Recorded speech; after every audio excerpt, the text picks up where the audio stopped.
तो मित्रों, हम पहुंचे हैं कोलकाता। बंगाल का इस समय इलेक्शन का समय है और आज इस 5 स्टार होटल में अमित शाह गृह मंत्री का कार्यक्रम था, यानी प्रेस कॉन्फ्रेंस उन्होंने आयोजित की थी और बहुत कुछ कहा। हमारे साथ बीजेपी के कार्यकर्ता इस समय मौजूद है। बंगाल के कार्यकर्ताओं में एक अलग उत्साह है और बीजेपी कार्यकर्ताओं में जो आज अमित शाह ने, गृह मंत्री अमित शाह ने जो कहा है उसको लेकर काफ़ी ज़्यादा उम्मीदें हैं। क्या नाम है आपका? शौनक मारिक। आप कौन सा, क्या पोजीशन है आपकी? Spoke person, West Bengal. Press conference का आयोजन किया गया था। गृह मंत्री अमित शाह यहाँ पर आके बहुत कुछ उन्होंने बोला है। क्या इससे प्रेरणा मिली कार्यकर्ताओं को?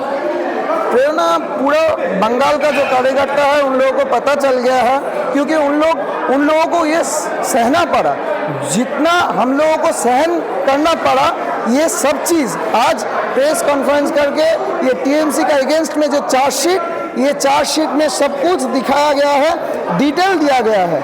जो हम लोगों को जो दर्द है, ये युवा समाज, महिला समाज को जो दर्दनाक जो परिस्थिति ये बंगाल में टीएमसी सरकार ने कर दिया है, उसके जितना पॉइंट है एकदम अलग अलग तरीके से इस विषय में इसमें आलोचना किया गया है। देखा जो उनका आज मान लीजिए प्रेस कॉन्फ्रेंस जो उन्होंने किया, कुछ मुद्दे ऐसे थे जो बहुत गंभीर मुद्दों थे जिन पे उन्होंने बहुत ही बेफिक्री से बोला। फिर वो चाहे बेरोजगारी का मुद्दा हो या घुसपैठिए का मुद्दा हो या फिर सिंडिकेट जिस तरह से पूरे बंगाल को अपने कब्जे में ले लिया है, और ये सारा जो मामला है बहुत अच्छी तरह से उन्होंने बोला।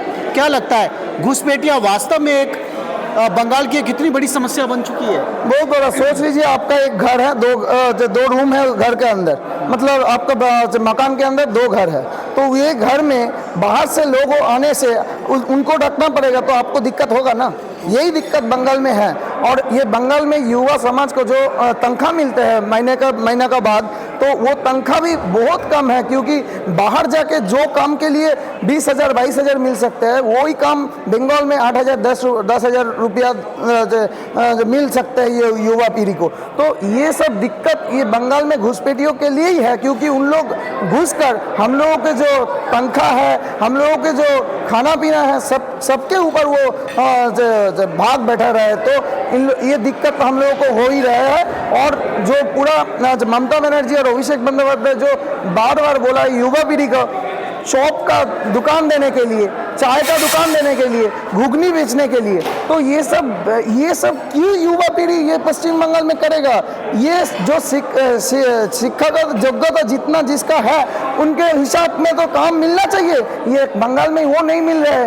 और उनका जो भतीजा है, उनका जो फैमिली मेंबर्स है, उन लोग पूरा बंगाल से तोलाबाजी कर रहे हैं, बालू का पैसा उठा रहे हैं, गाय बांग्लादेश सप्लाई करके पैसा उठा रहा है, प्रोमोटिंग से उन लोग काटमानी लेता है, पुलिस से हर एक जगह पुलिस से जो अलग तरीके से उन लोग पैसा उठा के तृणमूल भवन और पार्टी ऑफिस में भेज रहे, कालीघाट में भेज रहा था। तो इसीलिए पूरा बंगाल में उन लोग ऐसे तरीके से कमा के बहुत बड़ा जगह चल जा रहा है। और युवा पीढ़ी जो पश्चिम बंगाल में रहने वाले युवक है, उन लोगों को बोल रहे हैं जाके घुगनी मुड़ी, चौप मुड़ी ये सब बेच कर खाओ।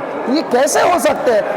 ये सबको पता चल गया है, सबको पता हो गया है कैसे ये काम हो सकते हैं, नहीं हो सकते हैं। तृणमूल का विरोध में पूरा बंगाल आज डर के पहले बोल पा रहा है। हम लोगों को जैसा हर एक युवक आप रास्ता में घूमिएगा तो मिलेगा जो तृणमूल का विरोध में है, वो 1,500 रुपया करके ये भाता चालू किया है। सबको जो भाता देकर वो सोच रहे जब वोट खरीद लेगा, ये नहीं हो सकते, क्योंकि सबको पता चल गया जो ग्रेजुएशन का बाद और माध्यमिक उच्च माध्यमिक का बाद सबको कुछ ना कुछ स्टार्टअप करने के लिए सरकार को हेल्प करना चाहिए। वो लोग स्टार्टअप करने के लिए हेल्प नहीं कर रहा है। इसके बावजूद एक तरफ बीजेपी बोलती है युवाओं को पकोड़े तलिए, और दूसरी तरफ अगर बंगाल में बोल रही है ममता दीदी घुगनी बेचिए या चॉप बेचिए, तो अंतर क्या हुआ? दोनों पार्टी तो एक ही बोल रही है।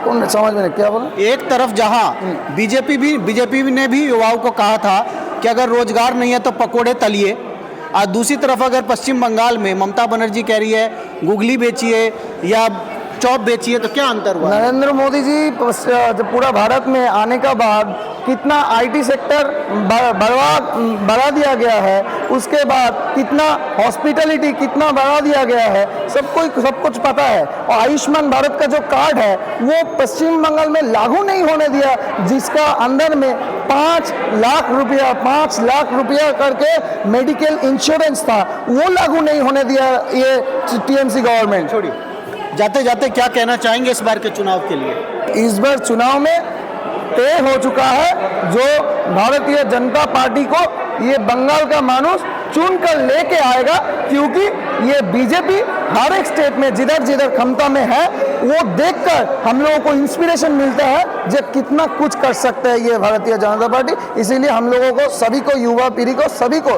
विश्वास बढ़ गया है ये भारतीय जनता पार्टी के ऊपर। हम लोग इनको लेके आएंगे। नरेंद्र मोदी का जो उन्नयन का लहर है ये बंगाल में भी इस बार खिलेगा। इस तरह की खबरें हम आपको लगातार दिखा रहे हैं बंगाल चुनाव से जुड़ी छोटी बड़ी खबर के लिए। देखते रहिए खबर आसपास। जय हिंद, जय भारत।